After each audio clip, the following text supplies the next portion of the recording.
Hello friends, I am your tarot reader Naveen from Tarot with the Sense. Today we'll discuss about Sagittarius love life from October 4 to October 10th.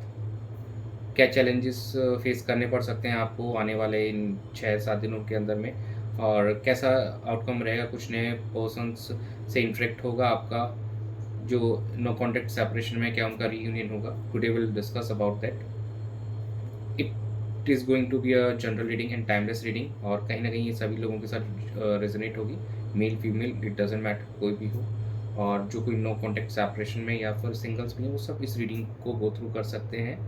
जो part आपसे resonate करता है please उसको रखिए, बाकी you can ignore. चलिए हम start करते हैं. सेजिटेरियस नेटिव्स का लव लाइफ कैसे रहेगा अक्टूबर 4 से अक्टूबर 10 के बीच में. डियर यूनिवर्स प्लीज़ मुझे गाइड कीजिए, प्लीज़ मुझे कनेक्ट कीजिए spirits to the Sagittarius love life from October 4th to October 10th. How it's going to be. Knight of Cups, Queen of Swords, Eight of Wands, and bottom of the deck है Two of Swords. This week will show कहीं ना कहीं emotional intensity को show करने वाला है, और एक क्लियर कम्युनिकेशन होगा आप लोगों के बीच में. काफ़ी ज़्यादा कम्युनिकेशन हो सकता है, और कुछ जो सिंगल्स हैं उनको कुछ प्रपोजल्स मिल सकते हैं, और जो हमारे नो कॉन्टेक्ट सेपरेशन के अंदर में हैं जो हमारे व्यूवर्स, उनको उनके रीयूनियन होने के चांसेस दिखाई दे रहे हैं. तो कहीं ना कहीं इस वीक आप लोगों का फोकस काफ़ी हद तक एक रोमांस लव या कनेक्शन को डीप करने पे रहेगा. And it will be the importance of airs will be on logical and rational thinking in relationship. आप लोगों का मेन फोकस वहाँ पे रहने वाला है, और डेवलपमेंट्स होंगे काफ़ी ज़्यादा इस वीक के अंदर. That is shown by eight of wands कि काफ़ी ज़्यादा डेवलपमेंट्स यू कैन थिंक, और कम्युनिकेशन होती हुई दिखाई देगी आप दोनों के बीच में, पार्टनर्स के बीच में इस ड्यूरेशन में.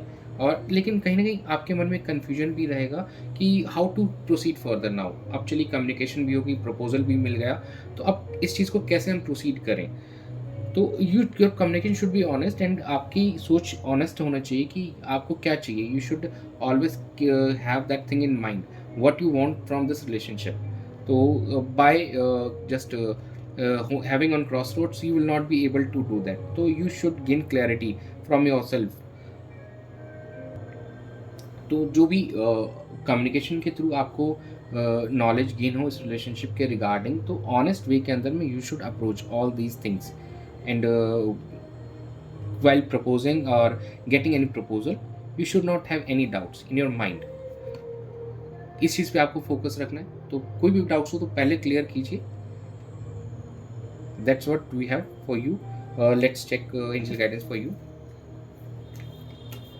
Angels, please guide about to Sagittarius love life from October 4 to October 10. Show me the angel guidance. Peaceful resolution, and it's up to you. So yes, how you approach things, it entire result will outcome will depend on this. तो आप कैसे इस situation को approach कर रहे हैं, कि अगर आप क्लैरिटी खुद से गेन करके इस चीज़ को अप्रोच करेंगे तो yes it will be on a good note.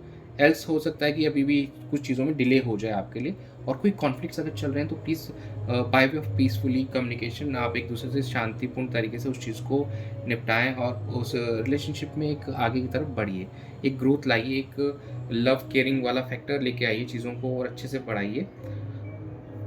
सिर्फ कम्युनिकेशन एक पार्ट नहीं होता है, एक हमारी फीलिंग्स होती हैं, इमोशंस होते हैं जो भी हमको एक्सप्रेस करने होते हैं, अपने पार्टनर को शो करने होते हैं. They can be by of gestures also. तो yes you should do all this. It's not about being direct बस ऑन एक कम्युनिकेशन किया आपने, honest communication. It should be on a good note, on a sweeter note. तो you should do this. That's what all we have. Thanks for joining. Stay tuned for more updates.